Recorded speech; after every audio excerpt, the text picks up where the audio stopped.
Welcome to Meet the Disruptor, 2 days of free online events exploring key market challenges brought to you by none other than Ditto, the B2B tech marketing practice. So thank you for joining this last session of the day, Meet the Artist, showcase with street artist and gallery artist Remi. We've got a mixture of slides and videos to take you on our journey today. So first, a little introduction. I'm Hamish Jenkinson. I was the founder of the Vaults and the Old Vic Tunnels, two big immersive venues that did street art shows with Banksy, the Lazaridis Gallery, and Secret Cinema and Punch Drunk, to name a few, and went on to found the department and immersive agency.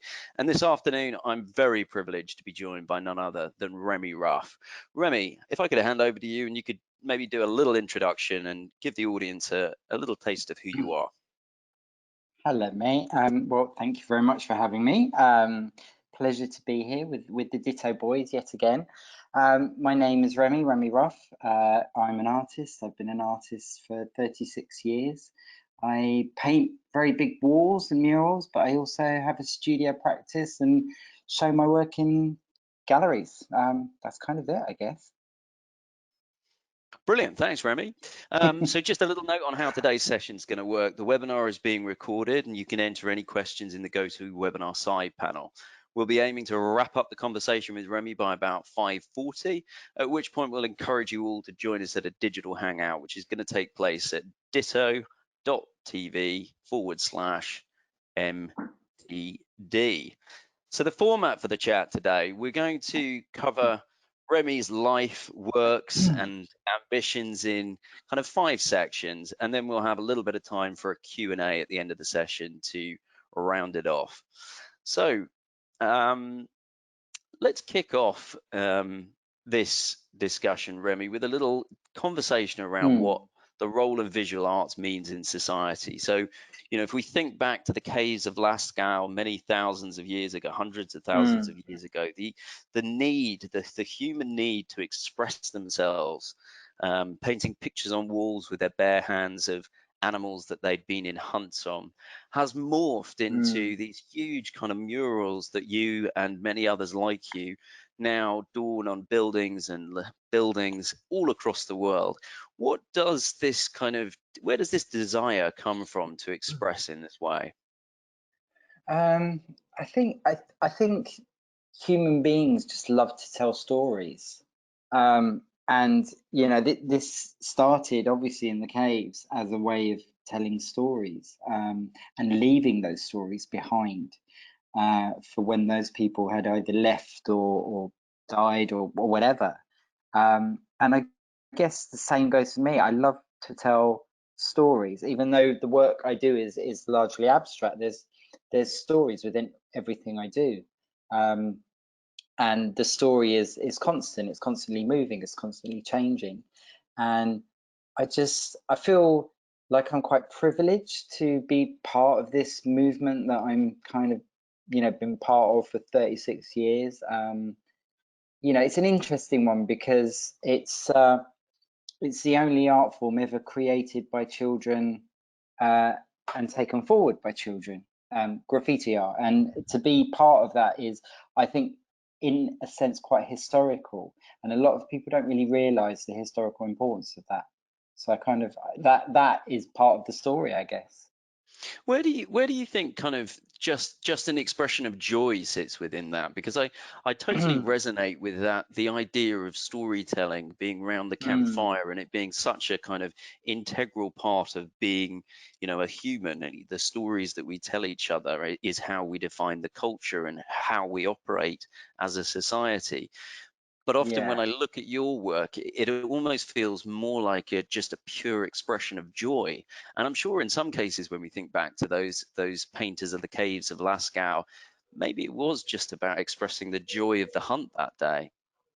I mean, there's definitely a lot of joy in what I do. You know, as I said, I always feel very happy that and lucky that I get to do what I do. You know, I know some incredible artists who have day jobs, and they you know, for whatever reason, art is not their day job, even though they're fantastically talented and brilliant at what they do. turning that creative output into their everyday work environment just isn't an option for some people. So I guess I'm really lucky, and I guess the sense of joy goes hand in hand with that, if that makes sense. Yeah, I mean, it does, absolutely. And I think, for me, it's almost like a will and commitment to make that your Yeah, primary, expression, source of yeah, income, livelihood. Some people are happy to, paint away quietly doing brilliant and beautiful work, that really doesn't get an audience. Um, and others commit in the way that you have and make it a lifelong project to produce. yeah. I think again, I knew very much what I wanted to do from an early point. Um, this wasn't my original career path. I was actually going to be a dancer, believe it or not. Well, well, Um, let's do that. Let's jump back to the boy in the bedroom. I'm not sure where you okay, grew up, but where did you grow up, and I where did that spray can, first enter your sphere of influence? When did you decide that maybe graffiti was a world you wanted to enter? so I grew up in southeast London, sort of Stockwell, Clapham. Then as a young boy, we moved to Streatham, and I Bit rougher guess back at then. that point it was a bit rougher, which I quite liked. It kind of set you up for life, I think, in a lot of ways. Being, London was a rough place. Thatcherite Britain. It was True. you had to keep your wits about you. I was born in Guy's Hospital. I don't think I've ever lived more than about 3 or 4 miles away from that hospital, actually, weirdly. Right. But up till I was about 15, I was at dance school, and I was at Talia Conte, and I was going to be a dancer. And I'd been in a few productions, and I was just beginning to kind of get my grounding into professional dance from And when you study say of dance. dance, is this like a contemporary dance, or is it Yeah, more like hip hop, contemporary. break dancing? No, I mean that. Well, yeah, I mean I was breaking as well, but I used to get in terrible trouble with my dance teachers because they were always worried I'd break something. Right. So, yeah, he's like, I hope you're not doing that break dancing at the weekend. No, no, no, and wouldn't dream of it. And I was, obviously. But what they didn't know, I was also running around in train yards as well, which was equally as dangerous.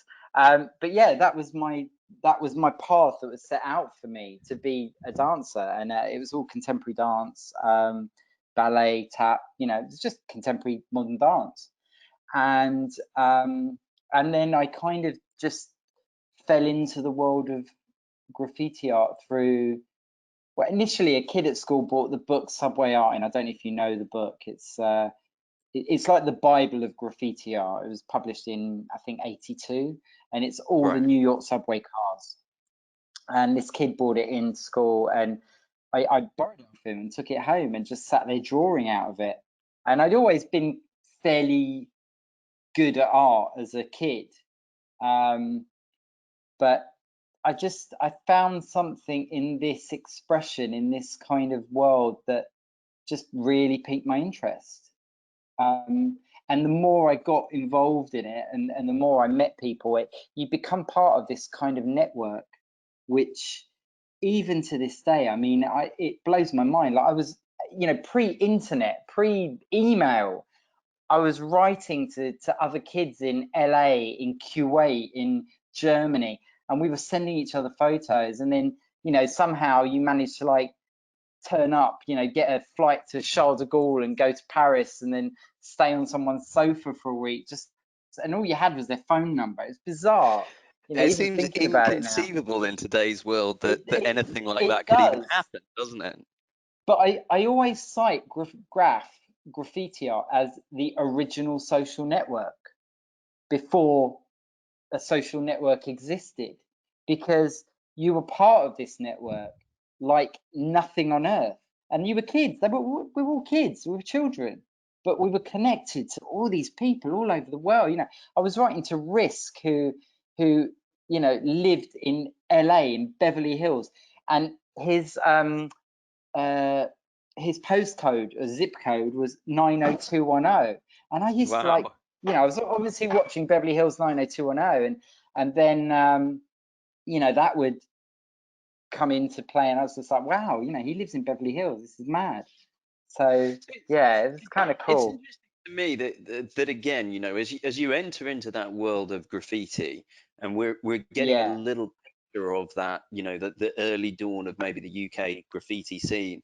You could never enter that world thinking that, this was going to be my, main economic driver for a livelihood and a living.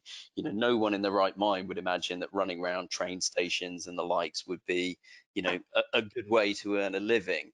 And of course, no, Banksy came on the scene and others all around him and really elevated the street art, um, and sort of graffiti into something new.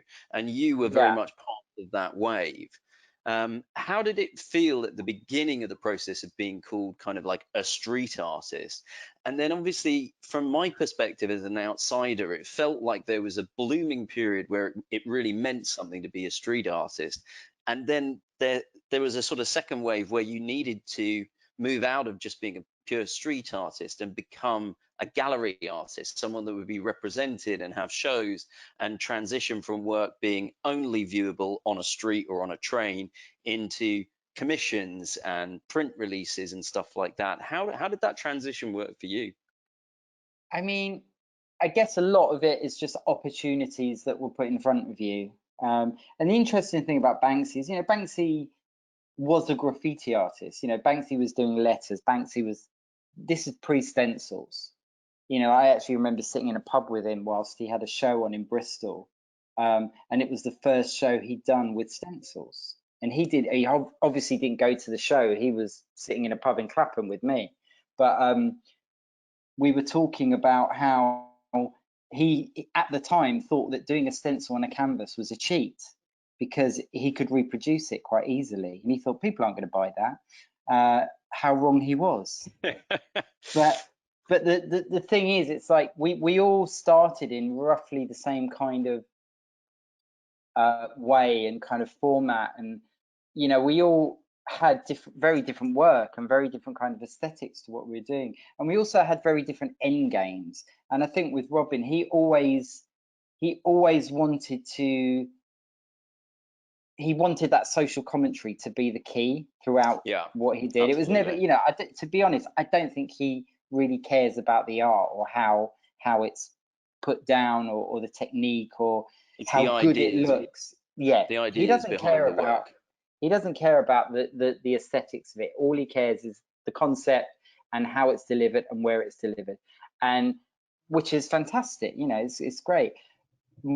My kind of brain works in a completely different way, and I wanted to refine these kind of rectangular walls of letter pieces into some kind of fine art. And I was constantly Right. looking at artists and painters and going to exhibitions. So I didn't suddenly one day think, oh, I'm going to go abstract. Like this kind of fragmented over time. Even as I was doing wild style letter pieces, gradually they would fragment, and I stripped out all the color, and suddenly they were just all black. So I was doing these all black letter pieces on white or gray walls that were, in essence, quite abstract. Because even the idea of graffiti art is like, taking a letter A or a letter B and adding arrows and 3Ds and connections is abstract. The whole concept is abstract. So I didn't feel like I was being untrue to myself, or going against the grain. There's a lot of very traditionalist people in graph art, which I don't understand because it's a rebellious art form. So I don't really understand how you can put like rules and regulations on a rebellious art form.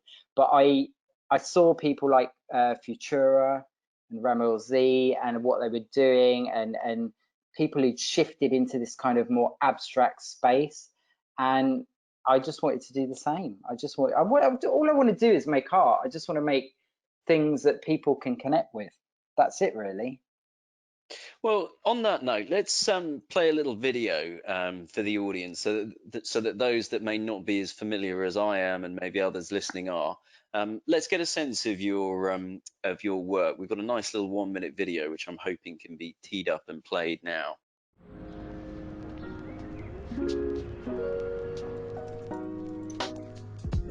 I was never really that comfortable with just the formula of graph. I just thought it was like being in this like book of rules. For an art form that's supposedly rebellious, why is there so many fucking rules in it?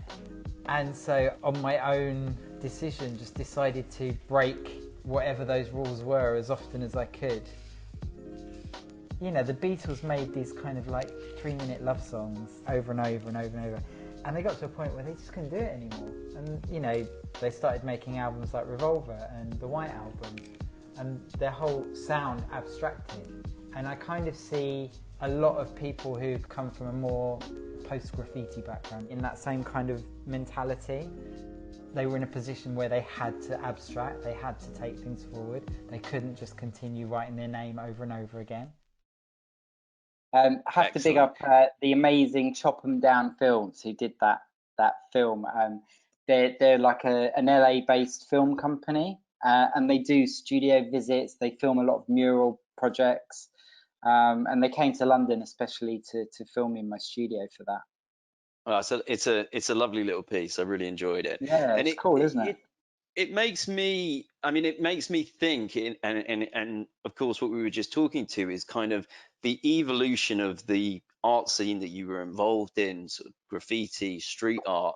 You know, even those two different names allude to the fact that it is changing and evolving.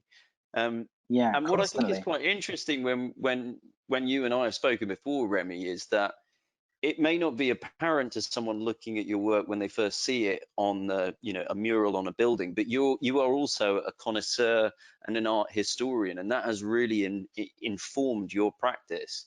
And it'd be Mm. interesting for me to hear a little bit about how you have developed as an artist. What are the tools you've used to develop as an artist, and then documenting that progress. Well, I mean, I think the most important thing for anyone in any creative field is to keep on educating yourself, to keep learning things.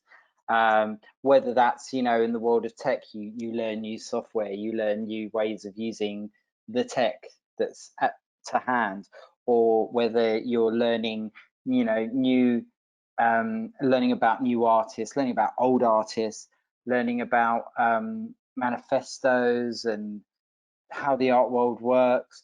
And I've always been very curious about this kind of stuff and what's going on around me and the things I want to be a part of. I kind of want to know what they are and how they work. I don't just want to be a casual observer, if you understand what I mean. I want to be part of the conversation because I feel that I have something to say. Um, and I guess, as far as documenting what I do, like from an early age, I would borrow my dad's camera and I would take photos with his camera, and then I would, send the films off to Boots and wait for them to come back. But now, I document my own stuff. I think it's really important to document what you do visually, but also to write and to document what you do verbally, because if you don't, other people will do it for you and it will be Really wrong. interesting. A And very and good are there friend of mine, an artist called Carlos Mayer, is always on at me, and he always says artists need to write about themselves, because if they don't, the stories are going to get mistold. He says it all the time, and he's right. And are there, as you've sort of studied history, are there any particular artists that you've felt a kind of kindred spirit with, or either in the movement or the style or the thought process behind their work? I mean, I kind of, there's been pivotal moments in my life where I've discovered things that have changed my way of thinking. And one was going to an exhibition with a very good friend of mine, an artist called Juice, who I think you met actually when we were talking to you about doing something in the tunnels. Right. He's from Birmingham, and he and I went to Tate Britain to see a Jackson Pollock show. This is like 20 years ago. I mean, I can't remember when, but it was way over 20 years ago. And there was a painting, a portrait size painting, which was massive. It's like a couple of meters high by maybe 1.5 meters wide, maybe bigger actually. And it was called 4 Fathom 5. And it was just classic Jackson Pollock. It was all manner of purples and blacks and blues and all dripped and all crazy. And I sat in front of it for ages, and I knew that that's what I wanted to do. I wanted to be a painter. I wanted to create an emotion for somebody else the way I was feeling sitting in front of this painting. Amazing. Now, I remember, having meetings with you and so on and so forth. And then the kind of first time that I came out of King's Cross Station, really knowing you, knowing Remi the man, the work, and suddenly just seeing this huge building. And I think at the time, this was the largest mural by an artist in London. I mean, it's a huge Pretty huge sure it still undertaking. is. I'm Right. pretty sure Amazing. it still is the largest mural in central London. And from a practical perspective, I can kind of understand, take some scaffolding and get painting away. But just from a thought process, it'd be really interesting for me to try and understand, how do you approach taking on the largest street art mural in London? That was, oh my God, what a feat that was. So initially we were approached to do the building, and I had a meeting with the hotel, and we're like, yeah, it's a great idea, but I really don't think it's going to happen, because your neighbours, the next door building is the Camden Department of Planning, and I just don't think they're going to go for it. But let's try, and we Worth a did, punt. and obviously, we have our mutual friend Tim, who Yeah. and Tim is a man who actually really makes things happen. And he went in to the planning department with the design and spoke to somebody, and they loved it. And they said, yeah, we don't mind. There's no text. It's not conservation. Go for it. You can do it. So he insisted. He said, could I have that in writing, like immediately, please? So they drafted a document and gave it to him. The issue wasn't Camden Planning, though. The issue was TfL, because they own the other side of the road. And that took 9 months to get permission from them. And the Wow. only way I got And permission why was, were they able to block, just from a sort of technical? Because they say we've got a line of sight and we object to colourful things. no. This is just about, so the building didn't need permission for it. This is about putting scaffold down. So one side of the road was owned by Camden, the other side was owned by TfL. Like Euston Roadside is owned by TfL, and we literally couldn't get an answer out of TfL. And in the end, I pulled a favour from an art collector friend of mine who collects my work, who at the time was the head of risk management for TfL. And I rang him and I said, look, Hank, if there's any way you can find the person to make this happen and put us in touch or do something, I would be eternally grateful. And he rang me a week later. Yeah, totally. He rang me a week later and went, check your email, and then put the phone down. And I checked the email, and there it was. There was all the permissions. And I don't think I actually believed it was going to happen until I turned up there one day and the scaffolding was already half the way up, and I thought, oh shit, Wow, this is happening. have to paint it now. Yeah, and then I called the boys, because there was 4 of us on it, and I was like, I'm standing in front of it, scaffold's halfway up, we're actually going to have to do it. Wow. And I think And then we did. I think we might have a little time lapse video. Hopefully that little time lapse video can give us a sense of what is involved in these very large scale projects. I think we've got what's this the project in Singapore, and then San Marco. So maybe you could just tell us a little bit about these 2 projects, which the audience at home should be seeing on their screens. So the one on the left in Singapore was part of a museum show. Actually, I was in a museum show at the Art Science Museum in Singapore, which is an amazing building. It literally looks like a lotus flower, and it's on the harbour. and they commissioned me to do this external mural. And there's no murals in Singapore because it's a very sterile environment, and they're actually they're completely against any street art, any murals, any graffiti art. It's complete. If you get caught doing it, you probably get like whipped or something. But they commissioned me to do this exterior mural, and I think there was at the time me and an artist from Spain who was doing one somewhere else, and they were literally the only murals in Singapore at the time. So it's quite mad. But it's just a perfect circle, you know. Like I just wanted to paint a giant 2-story perfect circle. And then the San Marco piece? That was a private commission for a restaurant in Jacksonville in Florida.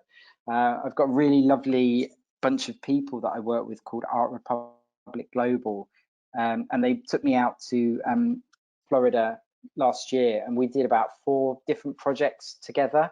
And I was due to go out there in May this year, but obviously due to COVID, I didn't go.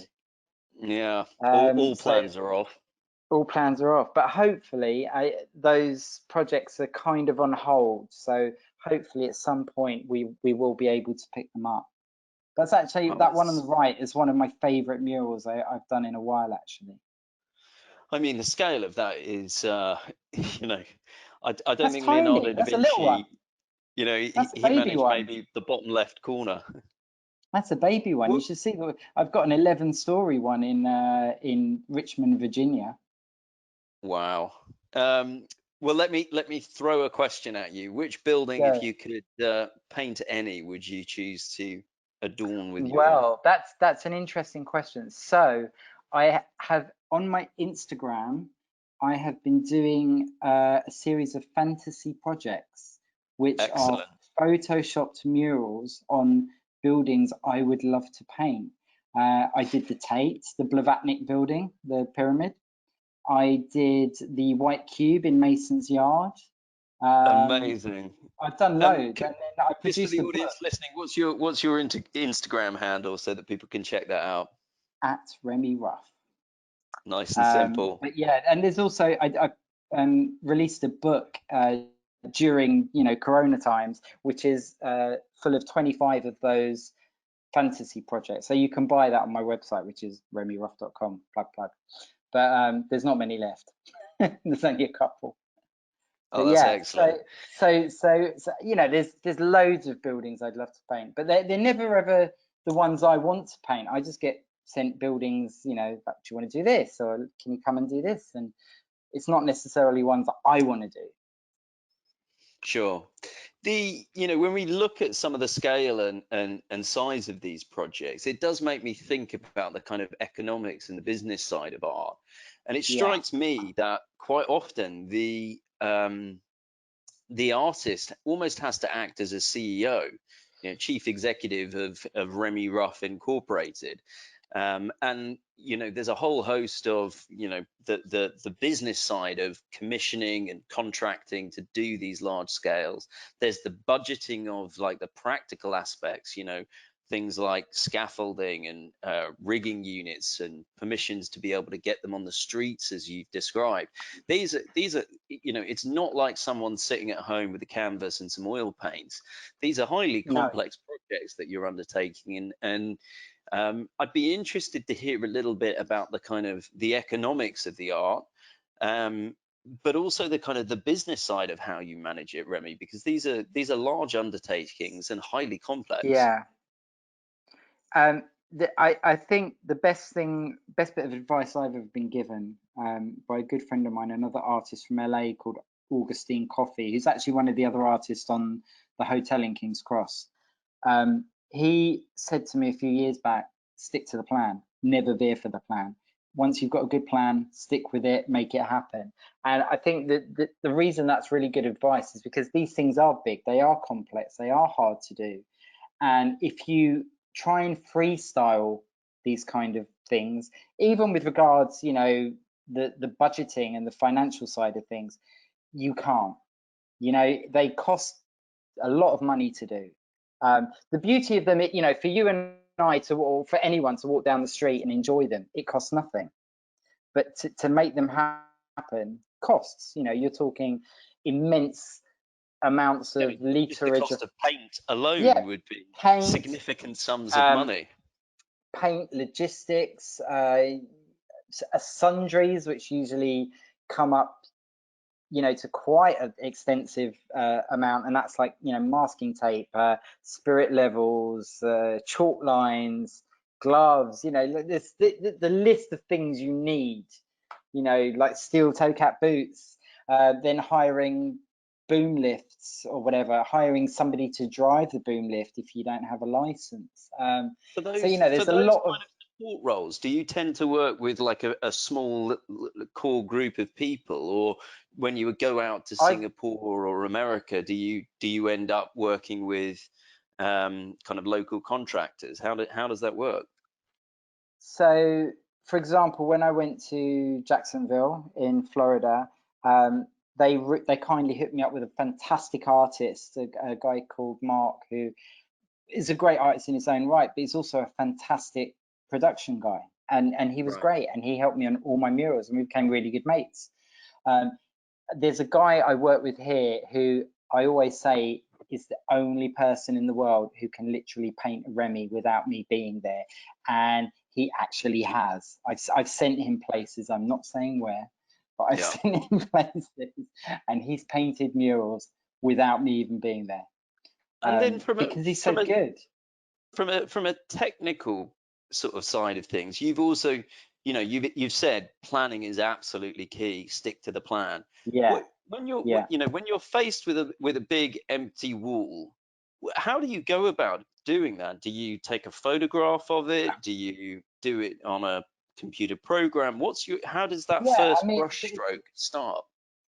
it's like the fantasy projects that I was telling you about that are on my Instagram. They're all, it's all Photoshop. You know, like you can literally make anything look real, just by having a, you know, a sense of being au fait with Photoshop.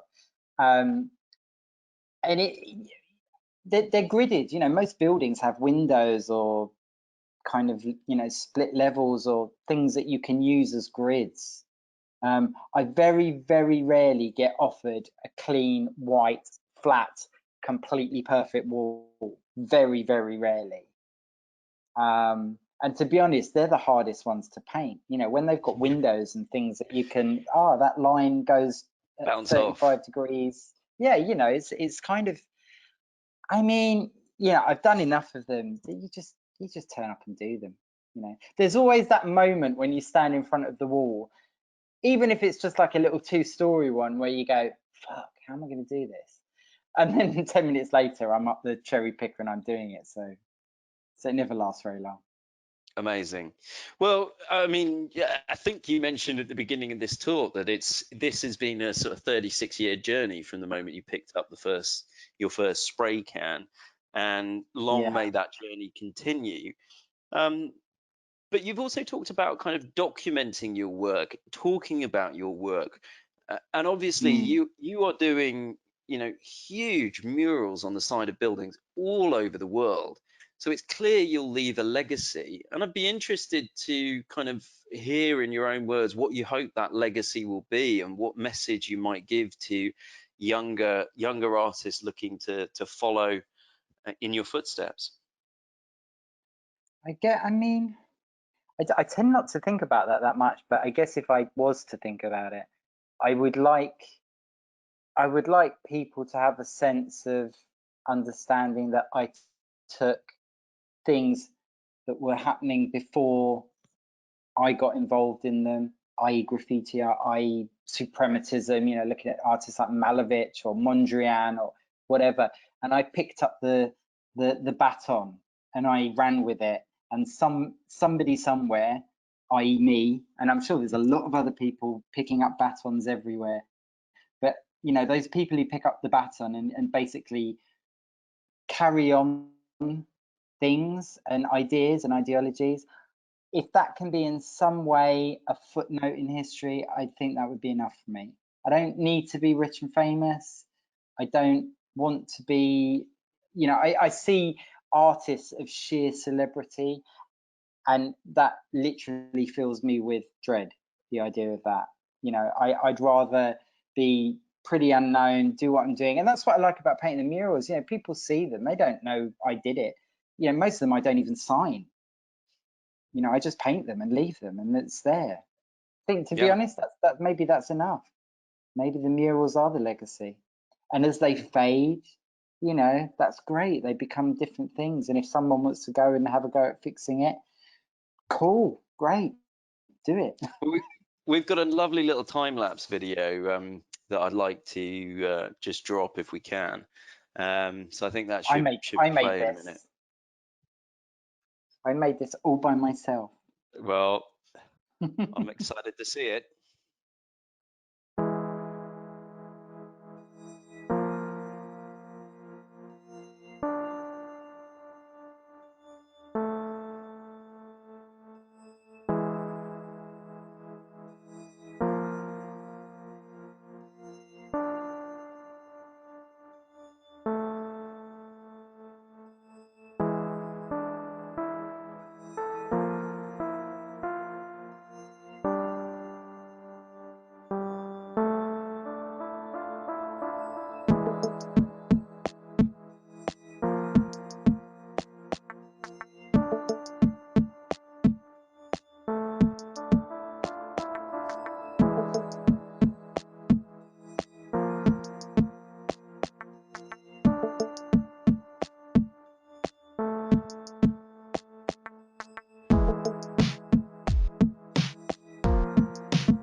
I love the way you get that sense of depth from the layers and layers of the work going in there, and then when it's peeled back, you really get this kind of multi-dimensional feeling from the work that we've just seen in that time lapse. The funny thing about that time lapse is it makes it look so quick, but those things usually take like 3 or 4 days. So I did that in a couple of bits, because you kind of have to like be so careful not to rip the paper, and I've been working on a panel at the moment for my upcoming show in Italy, and I've been on it for a week. You know, they take so long to paint these things, but yeah, it's fun little thing to do. I did the music as well, by the way. Brilliant. Well, any closing remarks? We're very shortly going to come to the end of this talk, and we'll move over to ditto ditto.tv/MTD for a digital hangout. But I wonder if you could leave us with a final thought. Oh, I think, like we discussed, it's nice to talk about your work and share what you're thinking and share how you're thinking. So I just want to say thank you to yourself and to Ditto for allowing me to share. Well, it's been an absolute pleasure to get inside your mind and hear a little bit about what motivates you and what keeps your brain ticking. And for all those that are unfamiliar with Remi Ruff's work, I'm sure all of you will pass King's Cross Station at some point in your time. King's Cross St Pancras, just look across the building. It's impossible to ignore Remi Ruff's beautiful work there, and long may it stay for all of us to enjoy. Let's hope. All right. Thank you all. Cheers. Thank you, mate. No worries. Bye-bye.